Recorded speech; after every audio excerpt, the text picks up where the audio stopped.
Hi, welcome to Smoke Out series.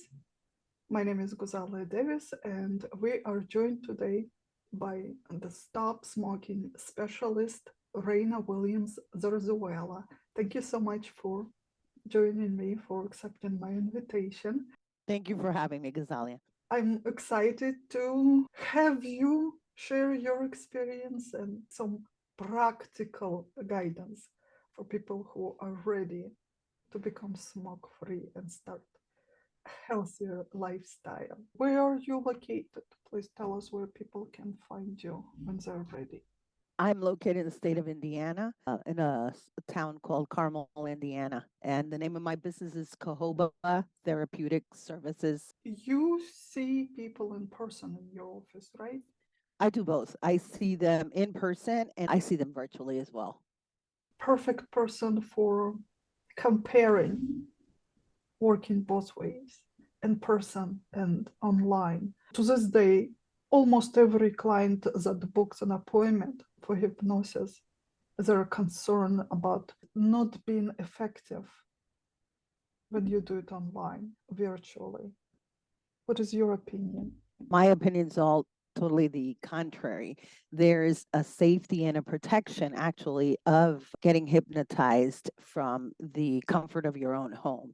Oh, yes, we've all heard the stories of people being violated by their therapists, even when they're not hypnotized. But imagine when you are in a deep hypnotic trance, you're not aware of some things that are going on. You have to think about it.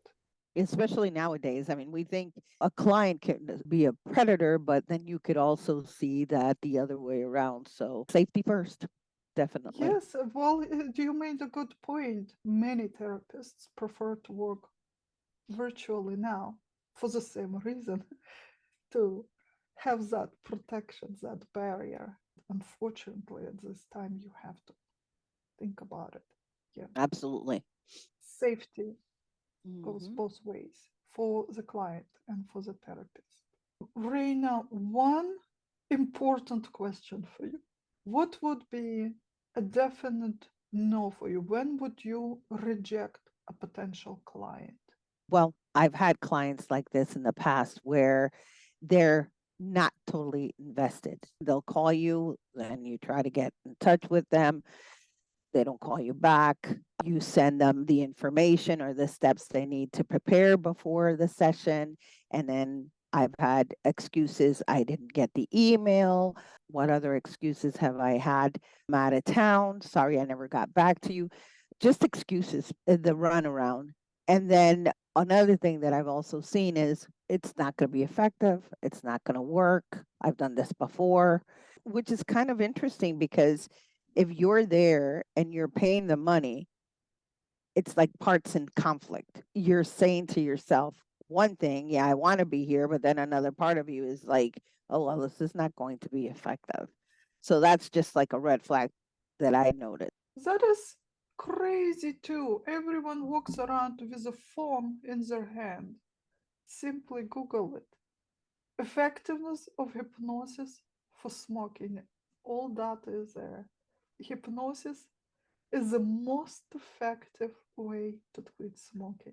Still, I do get calls and say, well, hypnosis is just woo woo. I don't think it's even effective. Why are you calling me and wasting my time? Do your homework. You have all the resources available to you. Google it. I think it's also the most cost effective than purchasing all these medications and patches. Some of those medicines are quite expensive. And then again, you're depending on something outside of you to resolve an issue that's inside of you. So, one of the things with hypnosis, I think it's very empowering because you're actually saying, I want to do this for my health or for me, but you're using your internal resources and capability to work on yourself, obviously being guided by an external person. But at the end of the day, the power is still within you, not outside medications and patches and things like that. Once you finish with your medical treatment, whatever medication you're taking, all the problems that led you to smoking are still there. Yes, Absolutely. so many times I've seen that clients will say, well, I did 2 courses of medication. It's a prescription for quitting smoking.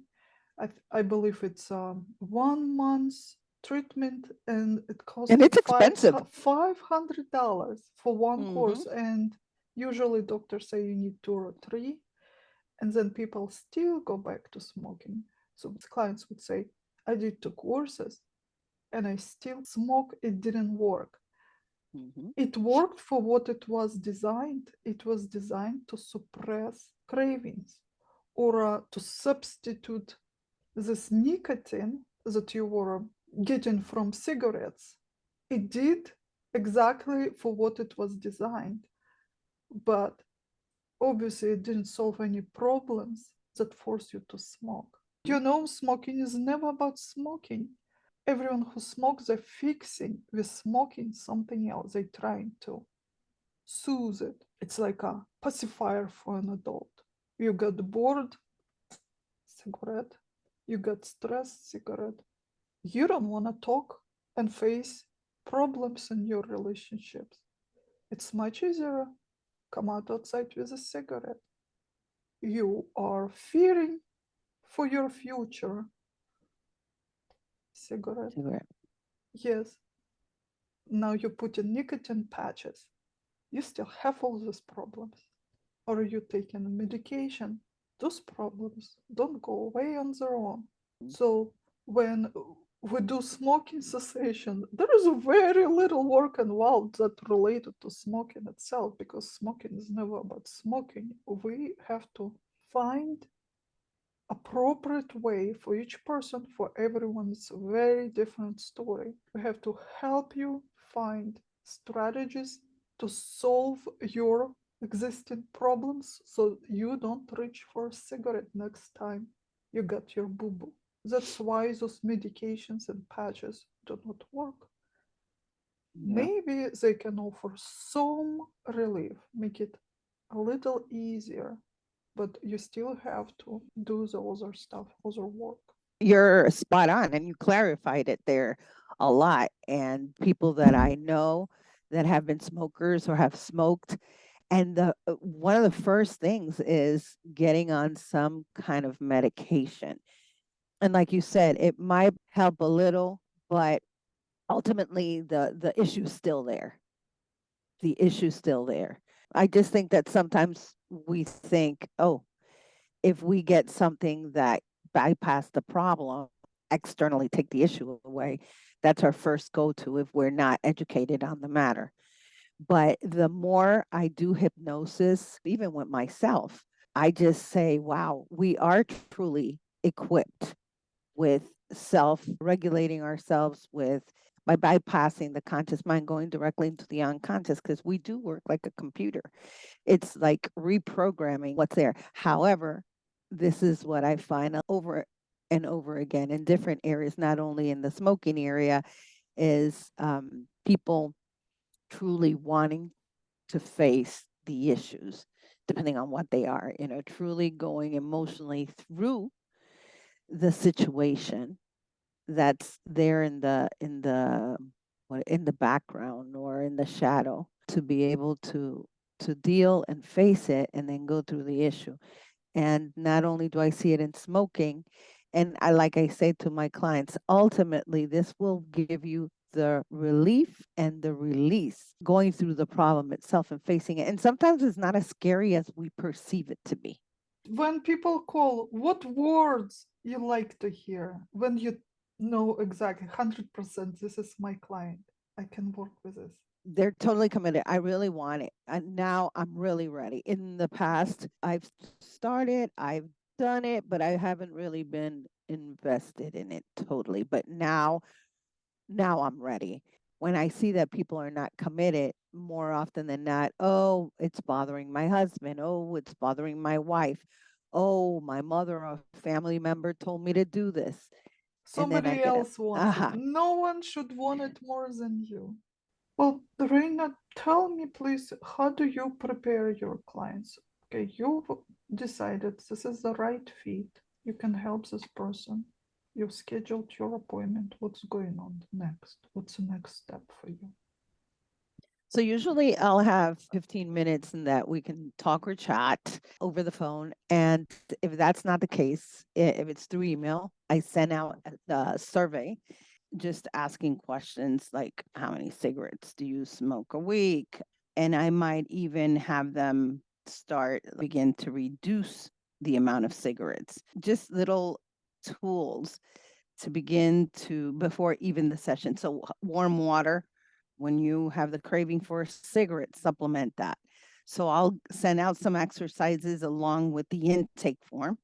I sometimes have people that are very anxious. So on that first session, either online or in person, I could just do a guided meditation to give them a sense of what it's like. And then in the next session, I delve and explore where the actual wound is or what's the underlying issue, because it's always going to the root of the matter, and then do the process, and then giving them either a form or sending out an email on how to be able to reinforce those new strategies or new behaviors along the way, supplement or self soothe with something else. Now, the action is taking the mind to go ahead and do something now favorable and healthy for you.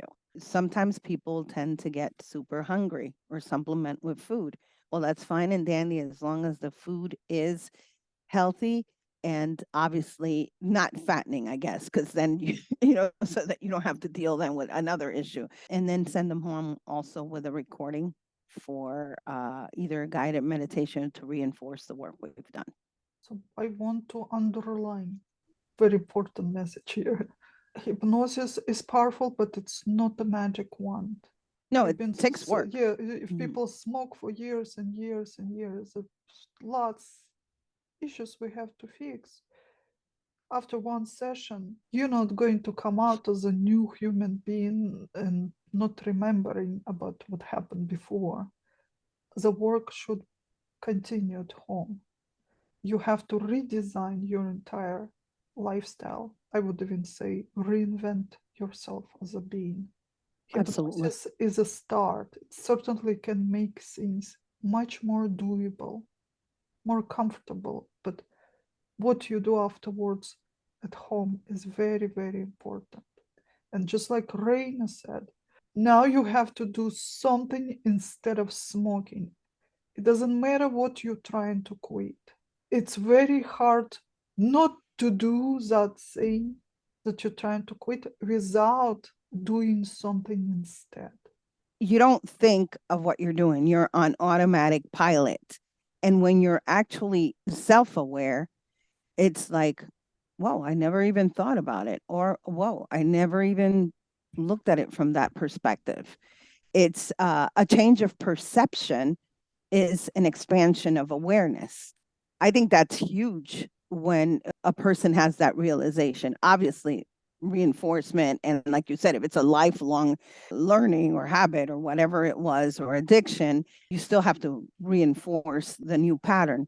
But just that self-realization and not being aware of something that we're doing on automatic pilot, it's like, whoa, it gives you some clarity.